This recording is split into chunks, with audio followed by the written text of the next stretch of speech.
जय गुरु जी। सारी संगत को मेरा प्रणाम। सारी गुरु रूप साध संगत को मेरा प्रणाम। एक बार गुरु जी, ये बात बड़े मंदिर की है, एम्पायर स्टेट की है या जलंधर मंदिर की है, ये मुझे याद नहीं, लेकिन जो बात है वो मुझे याद है।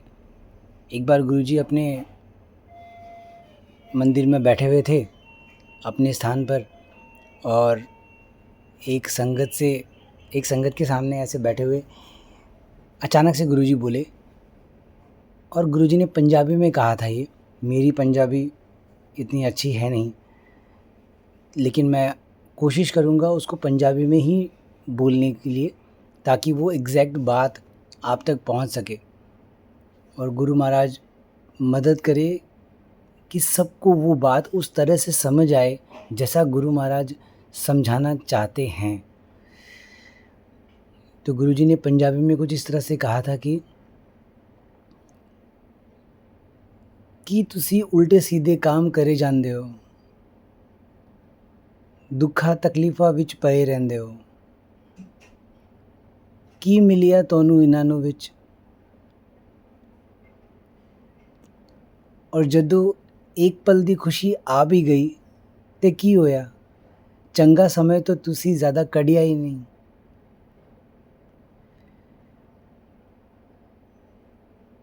ये बात जो गुरुजी ने कही थी, ये बात इस बात के ऊपर कही थी कि इंसान अपनी ज़िंदगी में इधर उधर ज़िंदगी भर भागता ही रहता है,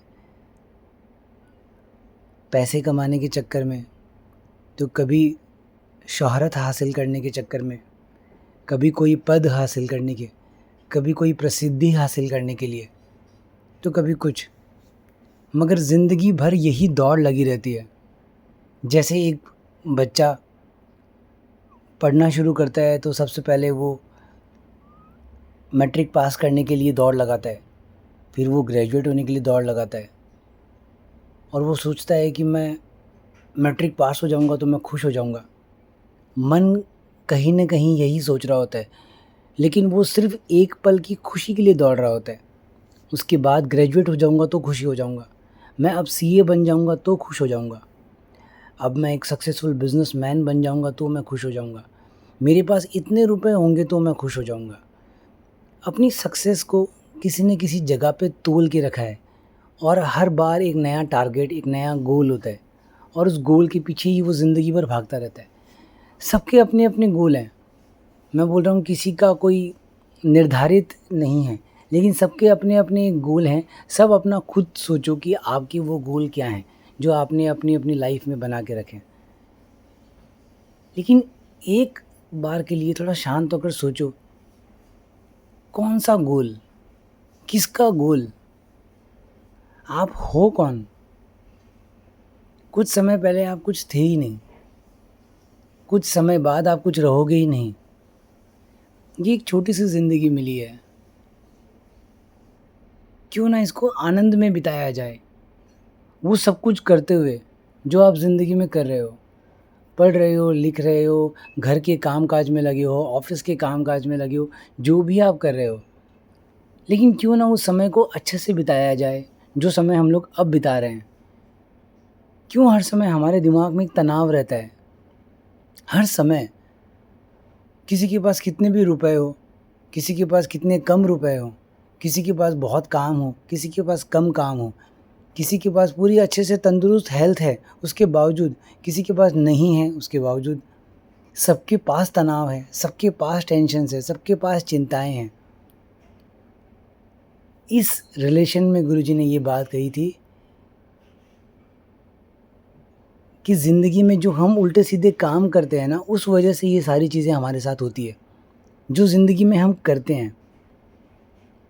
तब गुरुजी ने कहा कि तुसी उल्टे सीधे काम करे जांदे हो, दुखा तकलीफा विच पए रहंदे हो, की मिलिया तोनू इन्हां नू विच, जदों एक पल दी खुशी आ भी गई तो की होया, चंगा समय तो तुसी ज़्यादा कढ़िया ही नहीं।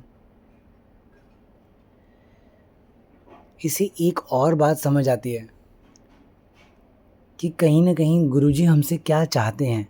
अगर कोई ये जानना चाहता है, अगर सच में किसी के अंदर ये चाह है कि गुरुजी क्या चाहते हैं, तो देखो गुरुजी ने कितनी सिंपली बताया कि अपना समय, जो समय तुम्हारा है, जो किसी और का नहीं है, जो जब तुम पैदा हुए तब से लेकर जब तक तुम इस संसार में हो तब तक वो समय सिर्फ और सिर्फ तुम्हारा है। उस समय को अच्छे से जियो। और एक बार गुरुजी ने और कहा कि एक चंगे इंसान बनो, यानी एक बढ़िया इंसान बनो, एक अच्छे इंसान बनो। एक अच्छे इंसान की परिभाषा क्या हो सकती है, मैं अपने मुताबिक बता रहा हूँ, लेकिन ऐसा नहीं कि आप नहीं जानते, आप जानते ही हो। बस मैं अपने मुताबिक बताऊँगा तो शायद आपको भी वो बात वापस से याद आ जाए कि एक अच्छा इंसान क्या होता है। जिसने गृहस्थी में रहते हुए गृहस्थी की सारी चीज़ों को ईमानदारी से निभाते हुए, इसमें नहीं फंसते हुए, हर चीज़ों से डिटैच, यानी डिटैच को हिंदी में क्या कहते हैं, हर चीज़ों में इन्वॉल्व होकर, हर चीज़ों में रहकर उससे एक दूरी बनाकर रहना। कहने का भाव है, डिटैच को कैसे समझाया जा सकता है कि आप अपनी ज़िंदगी में पैसे कमाते हो, अपने घर परिवार के साथ रहते हो, लोगों के साथ रहते हो, सांसारिक चीज़ों में भी आप इन्वॉल्व रहते हो। इन सारी चीज़ों में आप इन्वॉल्व रहो, मगर इस तरह से कि जिस दिन वो समय आए कि गुरुजी बोले कि अब चलने का समय आ गया, तो आपको ये ना लगे कि मेरा ये सामान रह गया या मेरे घर परिवार वाले लोग रह गए, इनको मैं छोड़ के नहीं जा सकता, मेरी इतनी कमाई मैं तो इसको छोड़ के नहीं जा सकता, मेरा ये आपके अंदर नहीं रहे। इसको कहते हैं डिटैचमेंट। हर समय डिटैचमेंट, कि आप उन सारी चीज़ों में हो, उन सारी चीज़ों को इस्तेमाल भी करते हो, उन परिवार के साथ में अपने मम्मी पापा भाई बहन बच्चों के साथ रहते हो, अपने ऑफिस भी जाते हो, अपने घर के सारे काम काज किचन में करना है, घर परिवार को संवारना है, अपने बच्चों को स्कूल भेजना है, सब करते हो। एक माँ का प्यार जो अपने बच्चे के प्रति हो सकता है, उससे ऊपर प्यार क्या होगा। मगर उस प्यार को भी उस लेवल तक ही रखना कि ये बच्चा सिर्फ और सिर्फ एक आत्मा है जो एक शरीर रूप में मेरे सामने है और इसके कर्म मेरे साथ जुड़े हुए हैं, इस वजह से आज ये मेरे साथ है। उससे प्रेम करो, उसके साथ प्यार करो, मगर जिस दिन वो समय आए तो उसके जाने का, उससे दूर होने का दुख ना हो आपको, इतना दूर उससे हमेशा रहो, डिटैच रहो। ये बात सुनने में नेगेटिव लग सकती है, लेकिन ये नकारात्मक बात नहीं है, ये एक बहुत पॉजिटिव बात है जो आपको समझाने की कोशिश कर रहा हूँ। ये वैराग से बनती है। ये धीरे धीरे जब आप गुरुजी को याद करते हो, आपके अंदर वैराग पैदा होता है, तो धीरे धीरे ये चीज़ें अपने आप आपके अंदर आती है। और गुरुजी वैराग के बारे में कहते थे कि वैराग चंगा होता है। वैराग होता है तो आप दुनिया में रहते हुए दुनिया से डिटैच रहते हो, अटैच नहीं होते, दुनिया से जुड़ते नहीं। दुनिया में रहते हो लेकिन दुनिया से जुड़ते नहीं।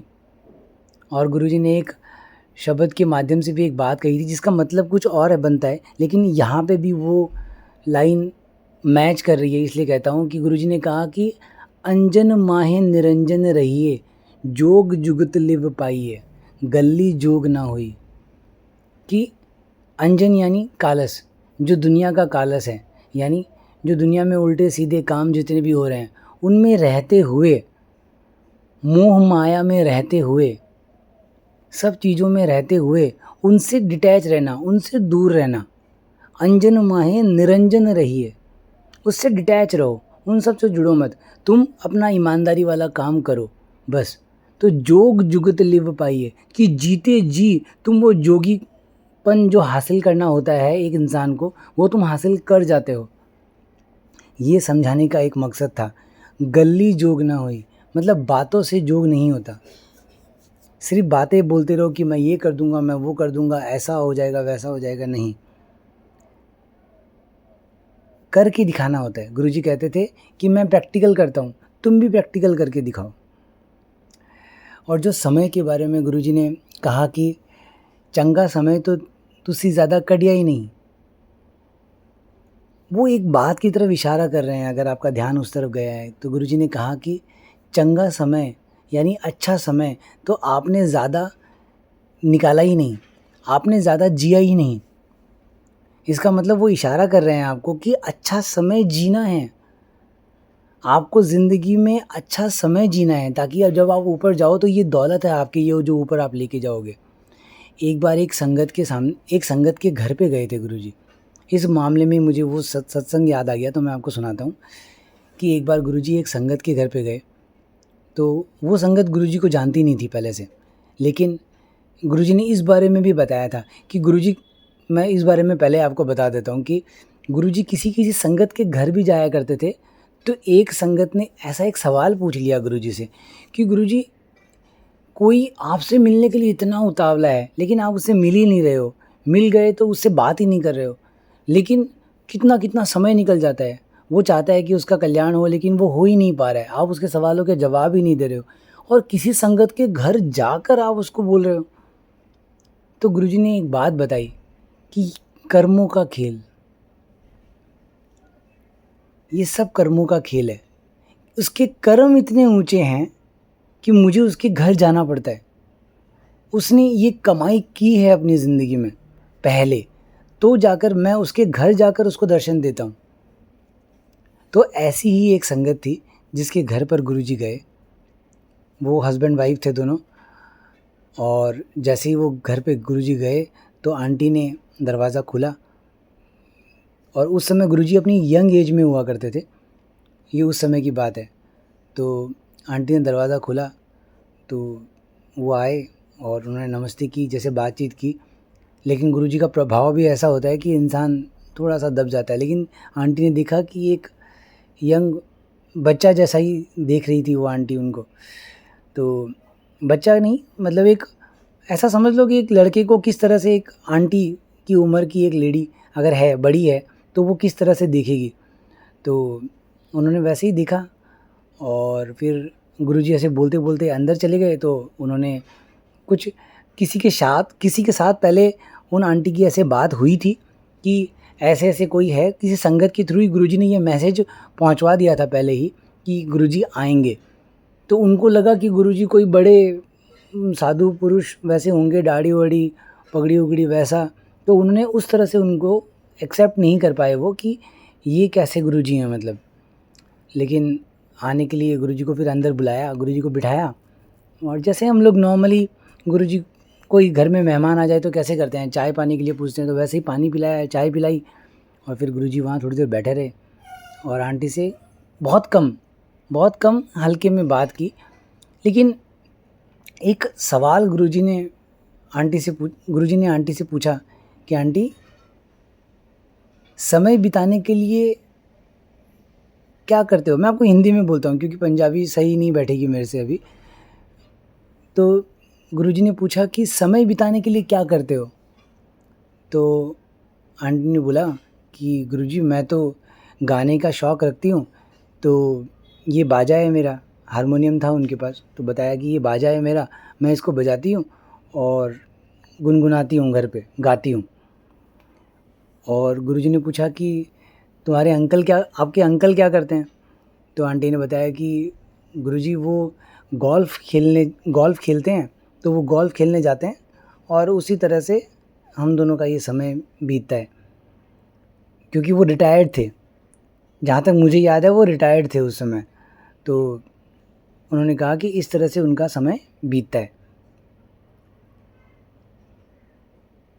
तो गुरुजी ने एक सुंदर सी स्माइल दी और कहा, बहुत चंगी तरह तुसी समय कट रहे हो।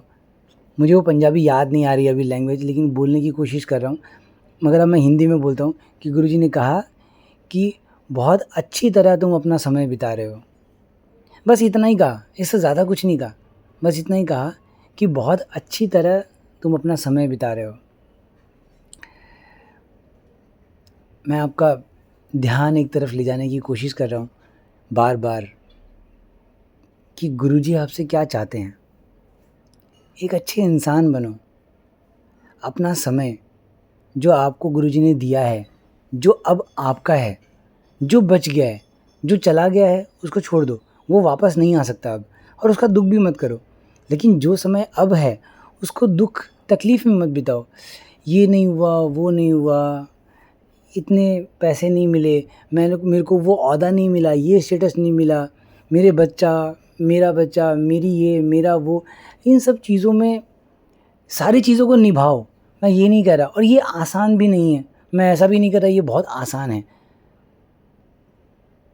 लेकिन अगर आप सच में अपनी ज़िंदगी में वो चाहते हो जो गुरुजी चाहते हैं मैं करूं, तो देखो मैंने आपको बता दिया कि गुरुजी क्या चाहते हैं। अगर कर सकते हो तो करो। गुरुजी आपसे सिर्फ सिंपली इतना ही चाहते हैं, शांत रहो, परेशान मत हो।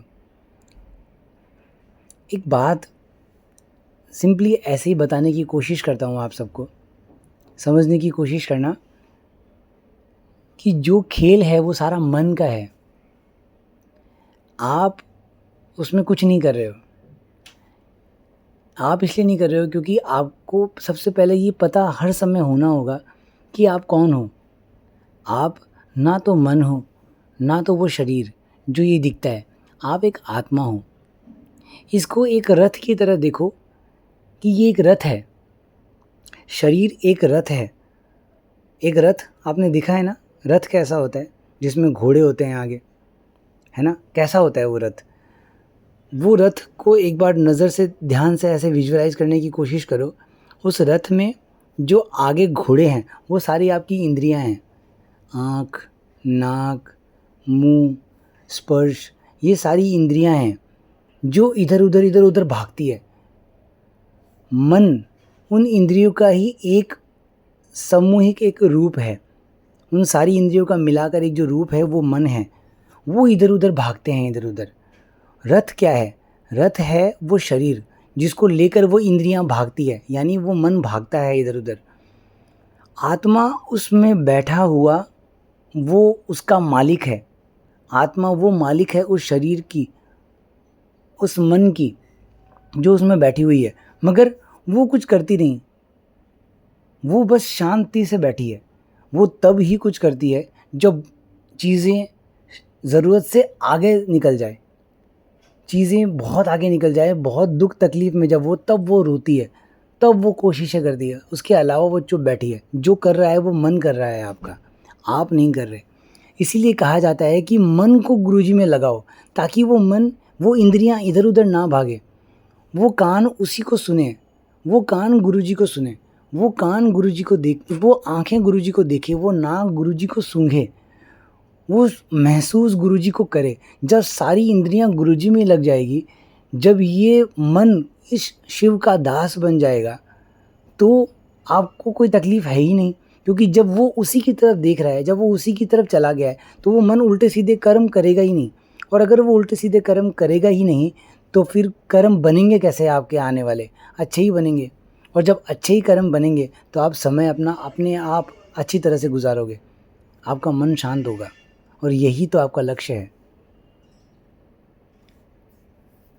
तो मेरा कहने का भाव सिर्फ इतना ही था कि आपका मन किसी पद को पाने से, या किसी चीज़ की प्राप्ति से, या किसी ओहदे को पाने से, या बहुत सारे धन दौलत को पा लेने से, या सक्सेस पा लेने से खुश नहीं होता। असल में वो उस मन को चाहिए नहीं। इस मन को चाहिए एक शांति। और वो शांति आपको कैसे मिलेगी? जब आप सारी चीज़ों को, जिस भी स्तर पर आप हो, जिस पोजीशन में आप हो, जिस हालातों में आप हो, अगर उसको स्वीकार करना सीख जाओ, परिस्थितियों से विचलित ना हो, हर परिस्थिति को जिस समय आपका मन स्वीकार करना सीख जाए, तो वो शांत हो जाता है। सारा खेल इस मन का ही है। आप देखो तो वो मन ही है जो बहुत पैसे चाहता है, वो मन ही है जो दौलत, शोहरत, पद, या किसी भी चीज़ों को मतलब ज़िंदगी में मान सम्मान चाहता है, वो भी मन ही चाहता है। अगर आप शांति से देखो और समझ जाओ इस बातों को कि सब कुछ मेरा गुरु ही कर रहा है, जो कुछ भी संसार में हो रहा है वो मेरा गुरु ही कर रहा है, और मुझे वो स्वीकार है। आपके मन को अगर ये स्वीकार ही हो जाए, तो उसके बाद आपको मन के कुछ चाहिए ही नहीं। फिर जो होगा आपके मन को स्वीकार होगा, तो आपका मन अपने आप ही खुश होगा, क्योंकि उस मन को अब उन चीज़ों की ज़रूरत नहीं होगी। अब आपका मन जो है उससे ही खुश हो जाएगा। तो असल में तो आपको वो मन की खुशी ही तो चाहिए, वो पद नहीं चाहिए, वो करोड़ों रुपए नहीं चाहिए, वो बड़ा घर।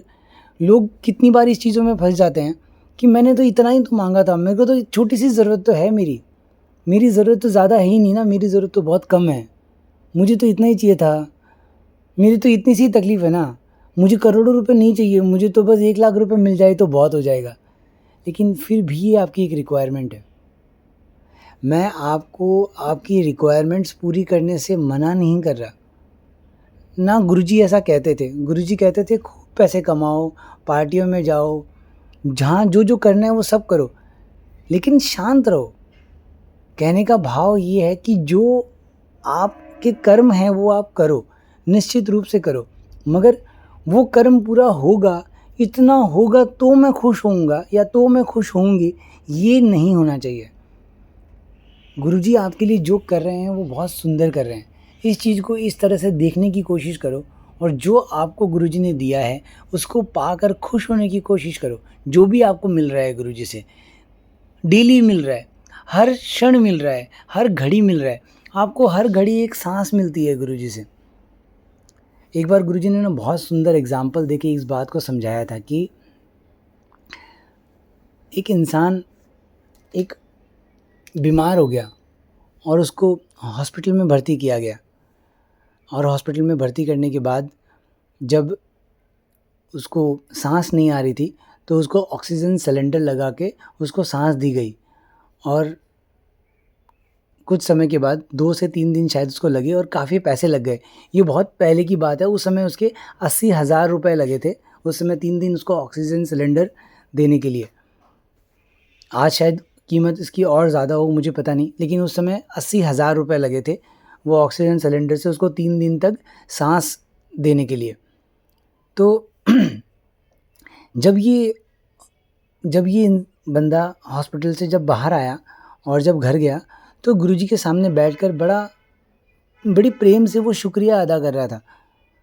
तो उससे पूछा कि क्या उस समय गुरुजी से वार्तालाप हुई और कहा, तो उसने बताया कि हम लोगों को आज मेरी उम्र 50 साल हो गई है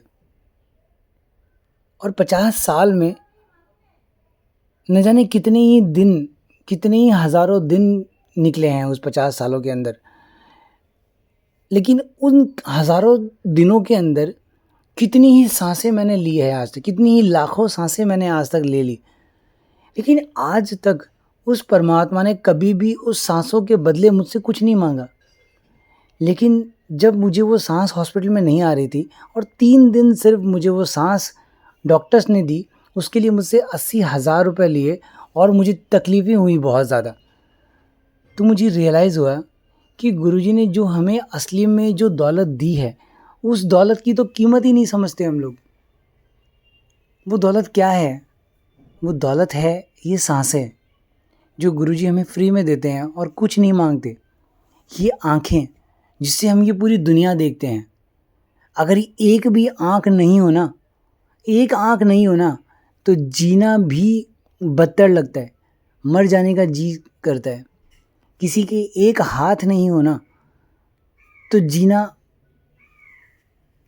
आपने देखा होगा, मैं इसको शब्दों में बोल के नहीं बताना चाहता, लेकिन आपने देखा होगा किसी के हाथ पैर जब नहीं होते हैं तो कैसे वो आपको रास्ते में नज़र आता है। किसी के हाथ पैर कटे हो तो किस तरह से वो आपको रास्ते में नज़र आता है ज़्यादातर। किसी के बोलने की शक्ति किसी के अंदर नहीं होना तो कैसे हालात बन जाते हैं उसके लिए ज़िंदगी में। लेकिन क्योंकि हम लोगों को चीज़ें बहुत सिंपली मिल गई, हम लोगों को बहुत बाय डिफ़ॉल्ट नज़र आती है कि ये सारी चीज़ें तो हमारा हक ही था ना, हमें मिल गई। लेकिन आपका हक कौन सा हक? किस हक की बात करते हैं हम? वो हक जो कुछ सालों पहले कभी हमारा खुद का वजूद ही नहीं था, हम खुद ही कुछ सालों पहले कुछ नहीं थे, और आज गुरुजी से अपना हक मांगते हैं कि ये हमारा हक ही था। सोचो आपको गुरुजी ने क्या दिया है। एक बार के लिए ध्यान ज़रा लेके तो जाओ इस तरफ कि कभी कुछ नहीं थे।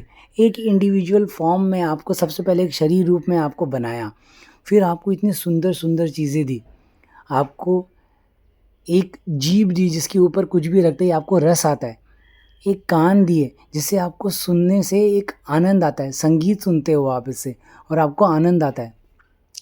आँखें जिससे आप पेड़ पौधे वृक्ष चिड़िया पक्षी सबकी आवाज़ें सुनते हो, देखते हो उनको उड़ते हुए, आकाश को, धरती को, इन सारी वाइब्रेशंस को आपको महसूस करने की शक्ति दी, जिससे आप इनको चीज़ों को महसूस करते हो, इन सारी चीज़ों को। ये मामूली बात है, ये मामूली बात है। गुरुजी इस बारे में कहते थे, गुरुजी ने इस बातों को किस तरह से पेश किया, देखो एक बार वो परमात्मा किस तरह से इस बातों को पेश कर रहा है। गुरुजी ने कहा कि तुम्हारी आँख, नाक, मुंह ये सब आगे की तरफ है, पीछे की तरफ नहीं। इस बात के लिए भी आपको धन्यवाद देना चाहिए ईश्वर को, इस बात के लिए परमात्मा को धन्यवाद देना चाहिए। ये पीछे भी हो सकती थी। ज़रा सोचो कि जब आपको खाना हो तो आप आगे की तरफ नहीं, आंखें आगे और मुंह पीछे कैसे खिलाते आप, क्योंकि ये हुआ नहीं ना। तो ऐसे क्यों सोचे हम लोग कि ऐसे तो हुआ ही नहीं ना। सच बात है, ऐसे हुआ ही नहीं ना। लेकिन ऐसा अरदास करना कि हो भी नहीं। गुरुजी का ये समझाने का बस एक मकसद था कि आपको ये समझ आए कि जो चीज़ें उस परमात्मा ने आपको फ्री में दे रखी है, जिसके बदले उसने आपसे कुछ मांगा नहीं, कुछ लिया नहीं, तो कम से कम एक धन्यवाद तो बनता है। हर क्षण एक धन्यवाद बनता है। और धन्यवाद कभी भी मुंह से नहीं किया जाता। गुरुजी लोग है ना क्या करते हैं, शुक्राना गुरुजी शुक्राना, पूरे महफिल में पूरी वो जो दरबार लगा होता है ना गुरुजी का, तो मैंने देखा है कितनी बार क्या रोज़ देखता हूँ, ऐसा लगता है रोज़ देखता हूँ और बहुत खुल के कहता हूँ कि बहुत कभी कभी मुझे कुछ शब्द इस्तेमाल करने का मन आ जाता है, लेकिन लगता है कि गलत होगा तो चुप हो जाता हूँ। मगर इन चीज़ों को रोज़ देखता हूँ कि एक नारा लगता है ना, नारा, वैसे नारा लगाते हैं लोग, शुक्राना गुरुजी, धन धन गुरुजी, धन धन गुरुजी, वाह वाह गुरुजी, वाह वाह गुरुजी, लव यू गुरुजी। क्या कर रहे हो गुरुजी के साथ, क्या आप बताना चाह रहे हो गुरुजी को?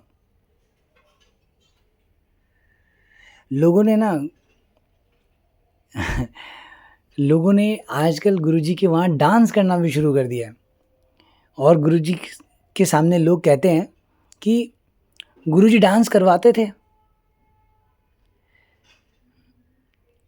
मैं इस बारे में एक वो क्या कहते हैं ऐसा स्टेटमेंट नहीं देना चाहता जिस स्टेटमेंट की वजह से कोई कंट्रोवर्सी आ जाए, लेकिन बहुत सिंपली आपको बताना चाहता हूँ, आनंद लेना अलग बात है, नाचना अलग बात है।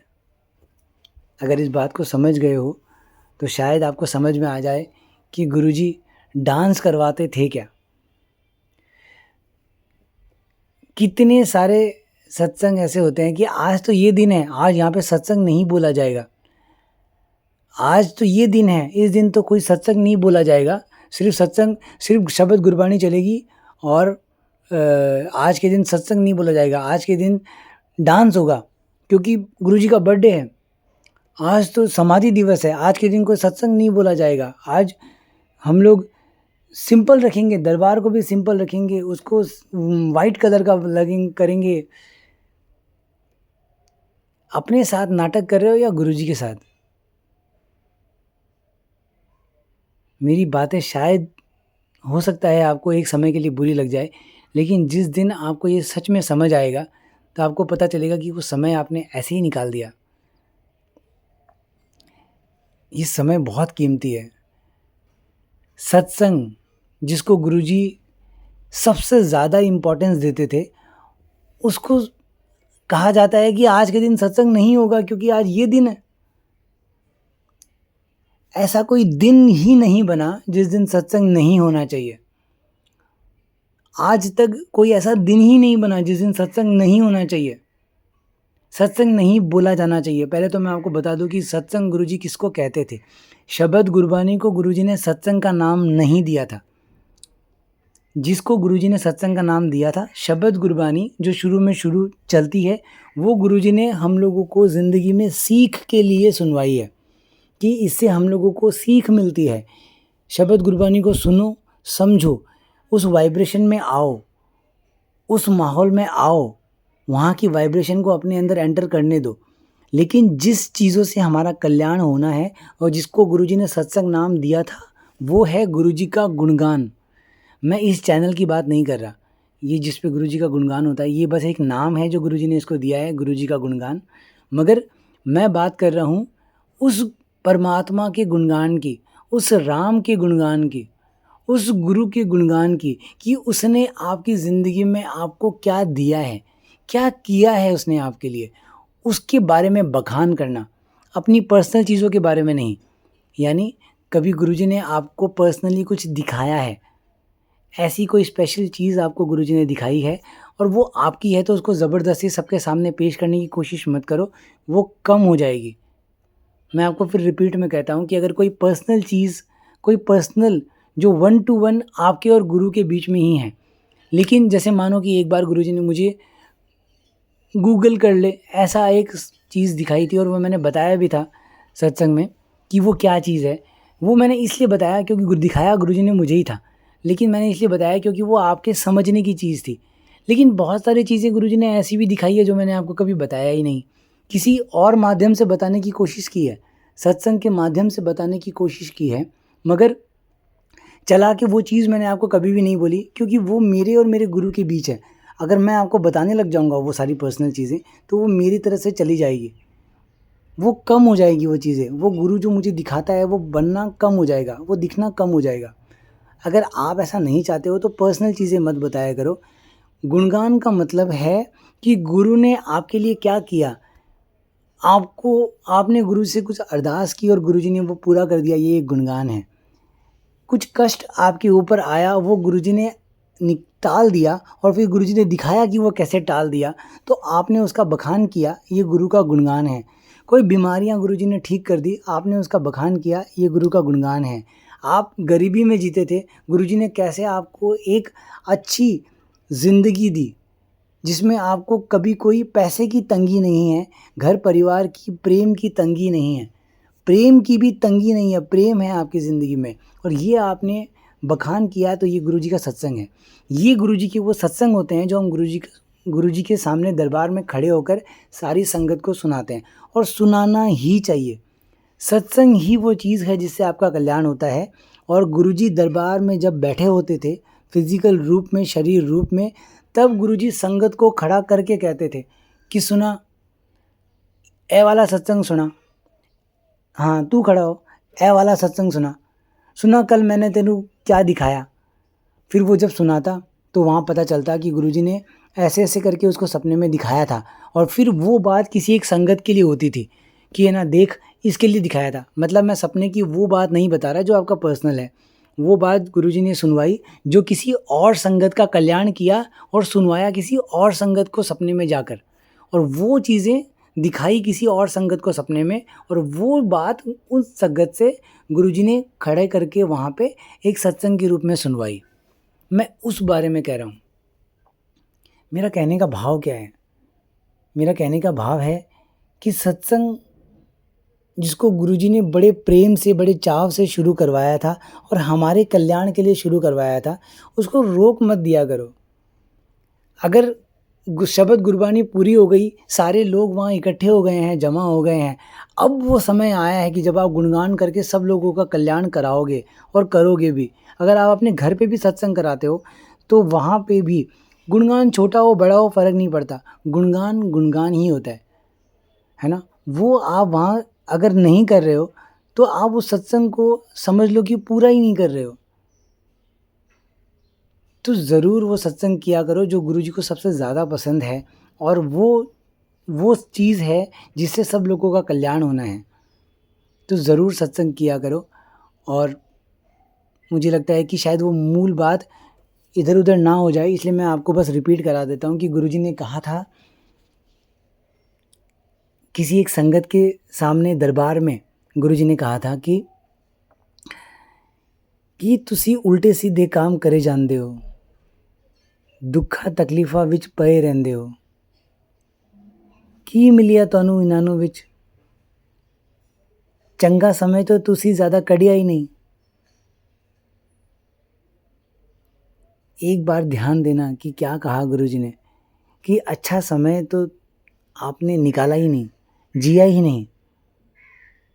अच्छा समय जियो, ये समय ही है जो आपका है, बाकी सब चीज़ें सब यहीं रह जानी है समय के साथ। लेकिन इस समय के दौरान जो आपने जिया है, जो आपकी आत्मा ने अंदर से जिया है और गुरु को याद किया है हर समय, वो आपने जिया है।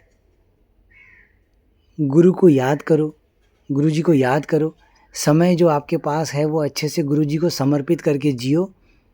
आप सबका भला हो, आप सबका कल्याण हो। जय गुरुजी, जय गुरुजी।